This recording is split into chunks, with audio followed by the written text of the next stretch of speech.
I am in the privileged position of facilitating this afternoon's session with these three remarkable women who I really think need no introduction. So I'm actually not going to read their bio and put them through that excruciating experience. I'm sure you've all got your participants' details there. But we have Catriona Mordant, and we're sitting in an institution that Catriona and her husband Simon have re-energised and reactivated. I'm sure everyone knows that. We have Marilyn Darling AC. We're delighted to have Marilyn here from Melbourne, and Jojo Ferris. And I'm lucky enough to sit on a board with Jojo, Documentary Australia. So we wanted to have a fairly informal discussion this afternoon, so I hope you're all awake enough. But I did want to start with asking, perhaps I'll start with Marilyn, asking her whether you fund the arts exclusively, if you could talk to us about whether you fund the arts exclusively and why you fund the arts, because I think this is a really important question. I think people tend to fund where their interests lie. You generally find if somebody has an illness, the next thing you see they're supporting an organisation that helps that. So if you're interested in the arts, it leads you into it. And it's a very needy area. And I think private sector funding is just increasingly important in the arts. Government funding going down, corporate funding going down. So it's a pretty easy choice, and it's a very enjoyable choice. Catriona? We also fund, hear me? We also fund some education, and aside from also of the arts, which is obvious that we work out with. We put 4 extra boys through, we have 1 child, we wanted 5. So we put 4 extra children through Cranbrook School in year 10, 11 and 12. So education's also a big thing for us to support as well. You often find with people who fund the arts that there is that connection between the arts and other social issues. Is that something that you both find has happened? Obviously, Catriona, you have. And Marilyn, is that something that... Yeah, very much so. And Jojo, now Jojo started her career and her academic life in the arts and is surrounded by people in her family who are very artistic. But your funding is not exclusively dedicated to the arts. Do you want to talk about that? No, it's not. We actually probably put more towards the environment and health. So I guess it's always a challenge of, why do you fund one thing over another? What is it that makes those decisions? And I think it is that passion, that connection, that individual connection, but also backing a person. So an individual within an organisation, often that provides a reason or rationale behind why we sort of commit to that. And I guess timing as well, because you might commit to something for 3 to 5 years, or and then the duration of that project or whatever it is you've committed to finishes, and another opportunity might arise at that moment. So a question that I find fascinating, and I'm sure everyone in the room would be interested in, is how do you decide from the many projects and requests for funding that you receive and see, how do you decide what to fund? Do you want to go first on that one? Yeah, I think I've sort of said what I wouldn't have anything to add other than timing, passion, something that brings you in right from the beginning. And I think we might have a chance to talk more about the future generation as well. If you're engaged from a young age in an issue or in particular the arts and culture, chances are you stay connected to that throughout your life. And I think timing, backing an individual, and a passion or an interest would be the 3 top reasons, I would say. Marilyn, through the Gordon Darling Foundation? I think it's probably always a mix of reactive and proactive in funding. The reactive, when somebody comes to you, in the case of the Gordon Darling Foundation, we have a round of grants 3 times a year, and we're asked for things. Deciding on that is quite easy. Is it worthwhile? Would it happen anyway? So the reactive part is, the proactive part is more fun, where you see something that should happen or might happen or you would like to see happen, and you put together the package and the funding and get the right people. So I think you've got to have a mix of both. Probably the only thing I can add to that is a gut feel that it's actually something that's worthwhile and going for. You don't know whether it's going to fail or whether it's going to be successful, so I think part of it's the gut. And so on that issue, do you think that philanthropists, and I have to say I use the word philanthropist with a slight, I'm not sure that's the right word anymore, but do you think that philanthropists need to be risk takers? Well, there's no guarantees. There's no guarantees that anything you're going to support or some of the things that we've supported would actually be successful. An example of that is with David Norligonski, we commissioned Secret River, and that was just an idea from Andrew Upton and Kate Blanchett that it was a good book, and they wanted to see it as a play, and it could have been a dud. But without that support, it would never have come to fruition, so you don't know. But I think you have to expect failure sometimes when you hand over your money. If you don't have control of it, you're giving it for a cause and there's a reason why you're giving it. But I think, touch wood, we've been very lucky that there hasn't been one.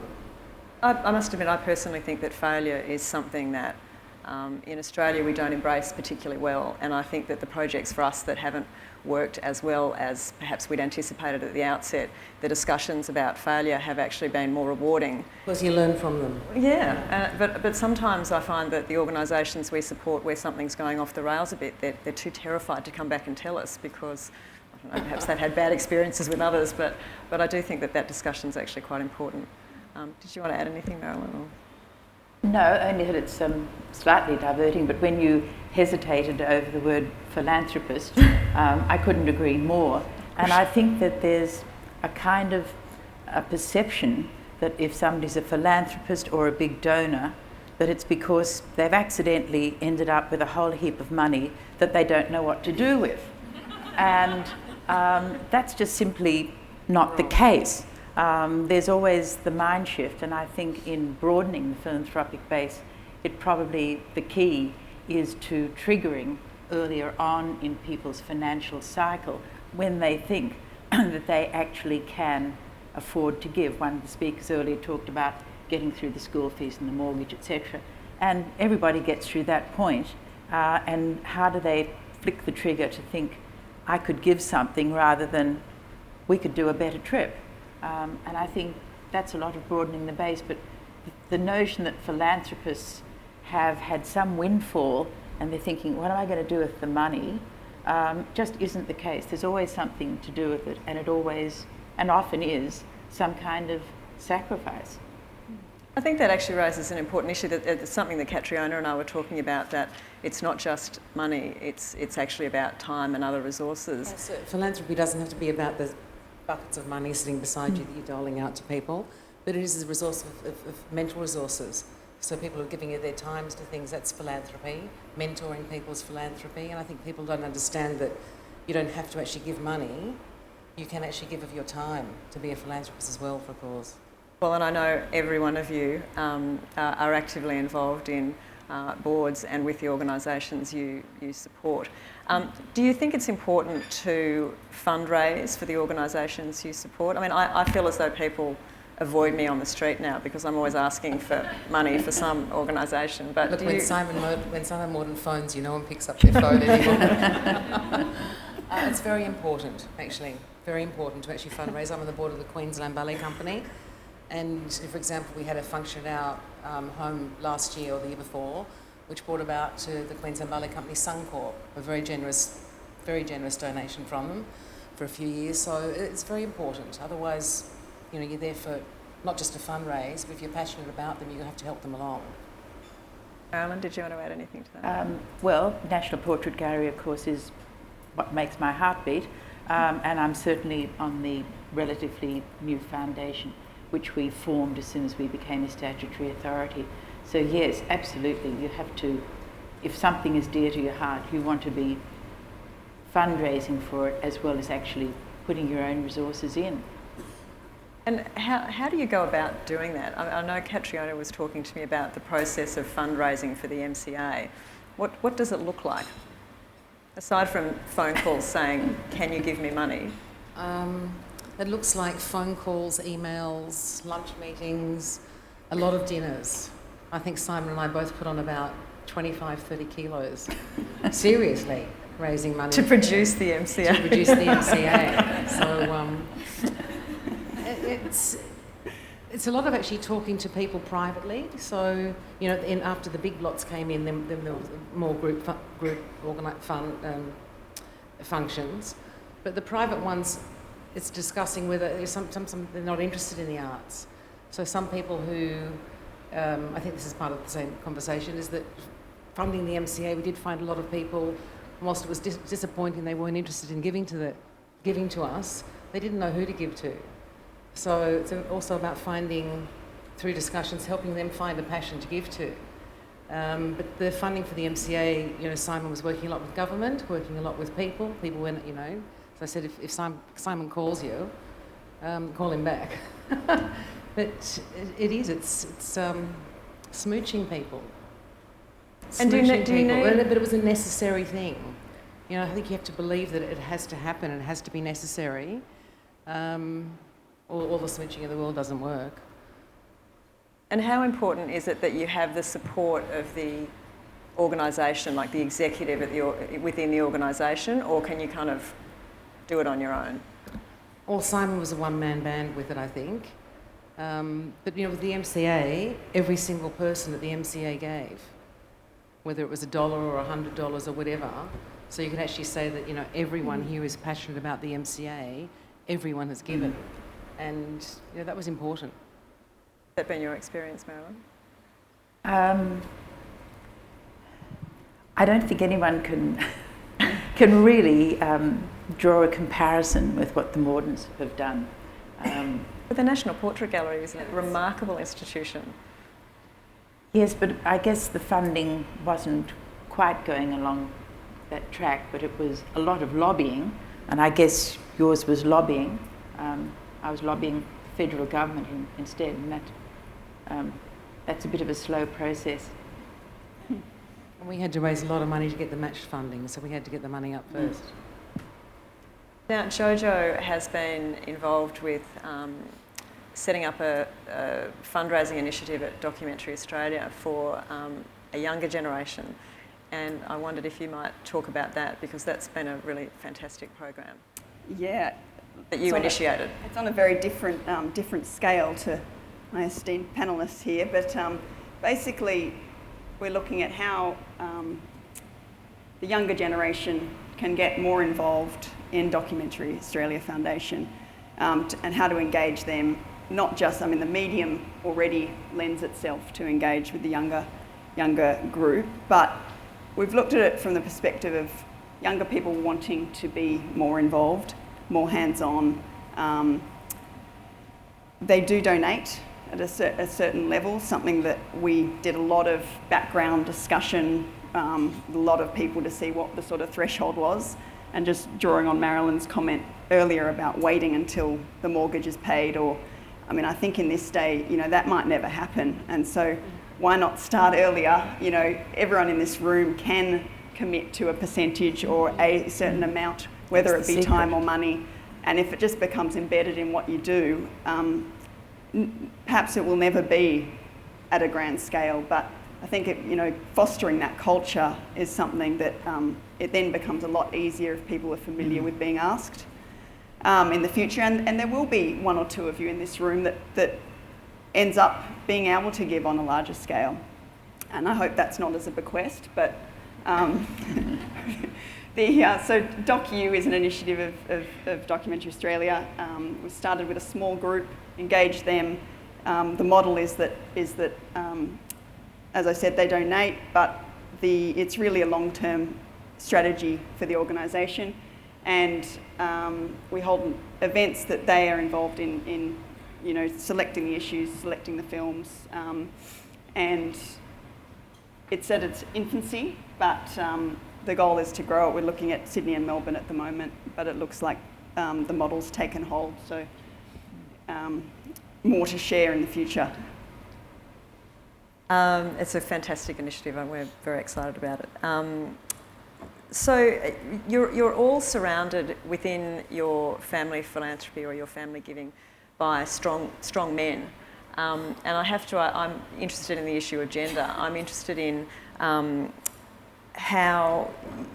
whether you see yourselves as having a different style and a different influence in the decision making because of your gender, and how that works. Catriona, do you want to go first with that one? Oh, well, look, in our household, Simon's the front man. So, but as you said, outside it's all about, my decisions. But I don't think that's the case. I think often the men are the front men, but it's actually the women doing all the work. Simon's in here. Where is he? Hiding in the corner. You always get two for the price of one.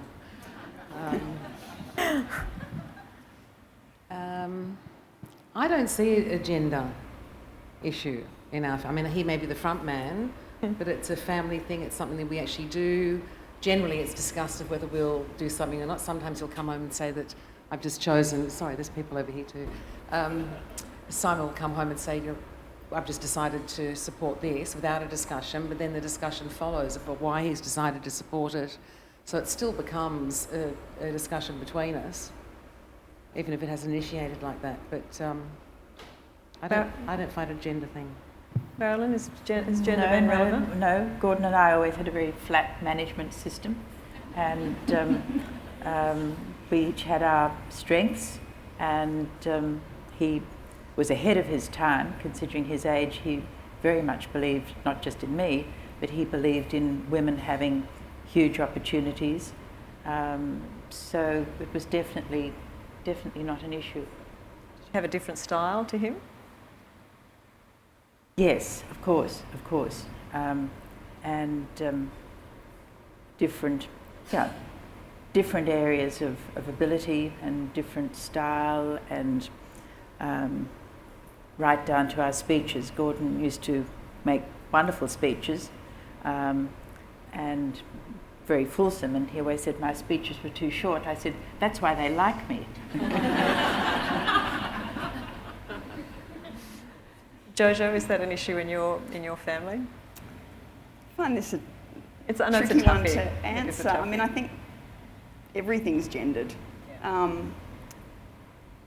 Certainly, I mean, if I had to say, I would see my role as bringing the awareness of the things that are gendered, because often it's involuntary. It's not an intentional thing. Going quite off topic, just the other day I was reading an old book Mum had brought out for my little baby, been in the cupboard for all those years, and it was Miffy. And every turn of the page it says, I want to be a doctor, I want to be a mayor, I want to be a fireman, I want to be a cowboy, I want to be a... Yeah. And my dad was reading it. I said, is there anything female in there for Frida to grow up to aspire to? And it hadn't crossed his mind, but when he did, then he went, we're choosing another book. So I think I see my role as kind of raising that awareness, things we're funding. I mean, I think one example that comes to mind is filmmakers, feature filmmakers. We're still, in terms of female directors out there, certainly there's areas that need to change and need to improve and need to foster and encourage that change. So I think, that's how I see it playing out. I think we're often, as women, not aware of the impact that we have on the decision making. I actually had a meeting this morning with Paul and Gemma Solteri, and Paul is the father and Gemma's the daughter, and Paul was saying how delighted he is that Gemma is actually steering their foundation more into social justice work. So, I think that's a female thing, but maybe it's just me. There's one gender thing though. I do get a lot of women and friends, or the wives, asking me, why do I let Simon, my husband, give away so much money? So that's a gender thing, How many handbags do they need, I think? Yeah, that's a tough one to respond to. So in terms of, this is probably a question for Marilyn and for Catriona, but how do you see the philanthropic sector having changed since you've both started your journey? Well, there wouldn't have been a conference like this. No. That's for sure. It's a really good point. And you wouldn't have... I think philanthropy has come mainstream. And I think even when you think, as Jojo is saying, getting the younger people, I mean, what schools are doing now, trying to get children involved in giving at that level, I don't think that was happening. But on the negative side, philanthropy's had to up the ante because the corporates now are not as generous as they were. You used to be a good corporate citizen, and now you've got your board giving you hell if you give away. So corporates are very minimal, and government funding's reducing. So I think the money was easier in the past, and there's greater personal expectations now. And I just, as I said earlier, I think the base has to broaden so that it isn't just the same old names and the people perceive to have the pot of money. As you say, why are you giving it all away? And people's mind shift just needs to change. Some will, some won't. But the younger you start, I really endorse what you're doing. I think to add to that, one thing we've seen change over the time is actually people finding, from a lot of our discussions from the MCA raising money for the museum and raising money for Venice, for the new pavilion, is actually people, if they don't want to give to the arts, that's fine, that doesn't faze us at all, but it's actually helping them find something that they are passionate about. And not if they don't have to give money, but finding somewhere they want to give time or someone they can mentor. It's actually been, we've seen a change in the education of people to realise that philanthropy isn't that sack of money, and helping them find a passion. Some people just don't know how to give. And I see that changing quite a bit. So Jojo, how do you think the younger generation, my personal view is that the younger generation sees philanthropy quite differently and sees the mechanisms to achieve supporting the not-for-profit sector in quite a different way. Would you agree with that? And do you think that, how does the arts make a case with younger generations? I know there's a lot of talk about, how does the cultural sector garner that critical, 18 to 35 age group? But, I often wonder whether is the art still relevant to that age group, and how do we match them with that passion that Marilyn and Catriona are talking about? Well, I don't think I can claim to speak on behalf of all of the younger generation. Everyone's sitting here pens poised. That's right. But I think, firstly, absolutely, there's still relevance. I think the arts is something that people feel, whether they know it or not. They connect. Whether it's it's so broad here. Whether it's a show, whether it's music, whether it's more traditional, But I guess looking forward, we have to be careful that whilst STEM subjects in school is a great, we do need to be careful that the arts and cultures stay relevant. I think we need to. I guess one thing is your development managers or your heads of fundraising are usually working towards targets or being measured against what they can bring in a certain finite time that they're with that organisation before moving on, and that's not going to be reflected in investing in a younger generation, because that's going to take time. And whether it started, I think as a collective, the cultural sector needs to see it as investing in a younger generation as a whole. So this person may not end up giving to your organisation, but you've engaged them and they may give somewhere in the sector. And that's okay. That's actually a positive and should be seen as a win rather than, a competitive thing.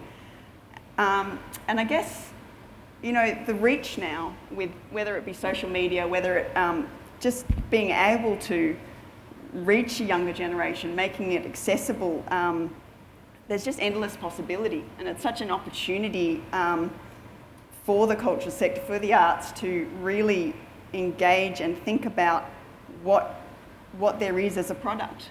I mean, often people won't think about philanthropy right now. They might not consider themselves a philanthropist. In fact, most of my friends don't talk about philanthropy at all.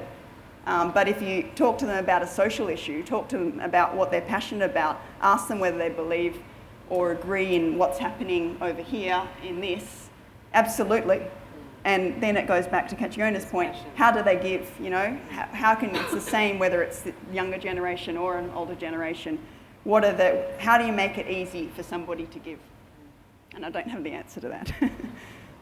It strikes me every day that there is so much competition for people's eyeballs, I guess, in the cultural sector. What do you think are the kind of key challenges facing? That's a really hard question. The key challenges facing the cultural sector, you know, moving forward. If you know, just to pick one thing, do you think it's tackling that younger generation, or I think in the arts it's engaging the government a bit more as well. Yeah, I read an interview, I think, with Ben Quilty in the Qantas in-flight the other day, talking about his trip to Paris and reflecting on the way the cultural sector, I'm going to paraphrase here, but basically the policy and incentives and the way it's structured and the support for the cultural sector are indicative of a healthy society. You know, so I think we're in a society now that's obsessed with evaluating and measurements and evidence and proving what the cultural sector can do, which is not always that tangible. So, you know, figuring out what it is that we've got in this sector. Obviously the portrait gallery and, you know, sitting here in the MCA, they're good examples of it. But figuring out what it is, every organisation has something tangible. His trip to Paris, of course, was private sector because it was the Whiteley Scholarship. Catriona, to your point about government funding, do you think the government has backed off a little bit because it sees the private sector as stepping into that space, and so it feels that the pressure's off a little bit? I'm probably not the right one to answer that. That'd be Simon's call at the end of the room. But I think they've got enough on their hands anyway. They've got a lot to give to. You know, there's hospitals, there's roads, there's all of those things. But I'd like to see them a bit more engaged, a bit more understanding that the arts really are central to our society, any society. Certainly federally, funding has never been tighter, never. It really is cutting year by year by year.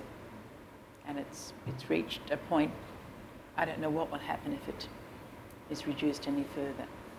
It's more serious than I've ever known in all my couple of decades rattling around Canberra. Is there a particular project, I mean, I think I probably know the answer to this, but is there a project that, it's probably hard to choose one, that you have funded that you really believe has changed the cultural landscape? National Portrait Gallery. Well, yes. There's probably many, but... No, the Portrait Gallery was the 20-year project. And 20 years. Yes, from when starting on working on Uncommon Australians, the touring exhibition of 1992-93, going through to the opening of the new building at the end of 2008.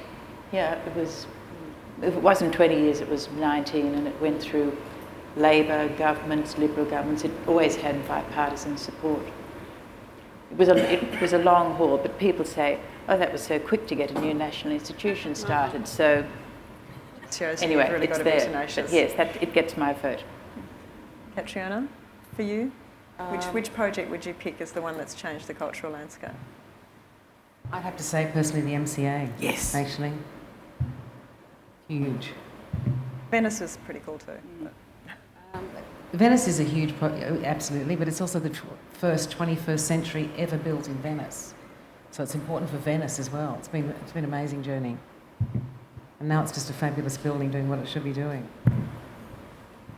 So in terms of this audience, I'm going to ask each of you to talk about what message you'd like to leave everybody, with everyone. Jojo, do you want to go first? Will I start with Catriona? Gosh, for me, I think it'd be about if you're asking people for money and they're not giving it to you, that's not important. They may not believe in your cause, may not believe in your theatre or arts or whatever it is. And I think the most important thing is that everyone has a passion somewhere inside to give to, and maybe even just through the discussion you have them with the people. If it's not your cause, you may be able to eke out of them what their cause is and help them a little bit along the journey too of philanthropy and giving of time and money and effort. So I think that'd be it, actually just find someone's passion. It doesn't have to be the cause you're asking for. Well, I guess I'd probably like to give the message that philanthropy, and I don't mean philanthropy in huge dollars, but philanthropy really can change your life. And operating in the not-for-profit sector, it's the corny phrase that the person who gives gets back more than they give, and they do. It's your network, it's your pleasure, it's the friendships you form with people you're working with, which is quite different to just meeting people socially. It's a real game changer and a life changer. And I think for people to become donors, and let's not give the big word philanthropy, to become donors and put their toe in the water is important. A couple of years ago, I got lassoed into talking to the graduating class at Bond University. And of course, guess what my subject was? I was asked to talk on philanthropy. And basically what I said to them was, when you go out into the world, you'll be offered chances to be on a committee, do something, give to something. Don't wait until it's the perfect committee or a more social committee or exactly what you want. Just jump in and start. And start with the small things, and then you will progress up. But don't hang back and wait for perfection or prestige in what you're associated with. Just jump in. I think I'd probably say start young and building on Catriona's point, don't feel like people you're asking or philanthropists are any different to you. You know, imagine yourself being asked for money or being asked to support a cause or an issue or whatever it is you're working on, and figure out how you'd like to be approached and how you'd like to be treated on that. Great suggestion.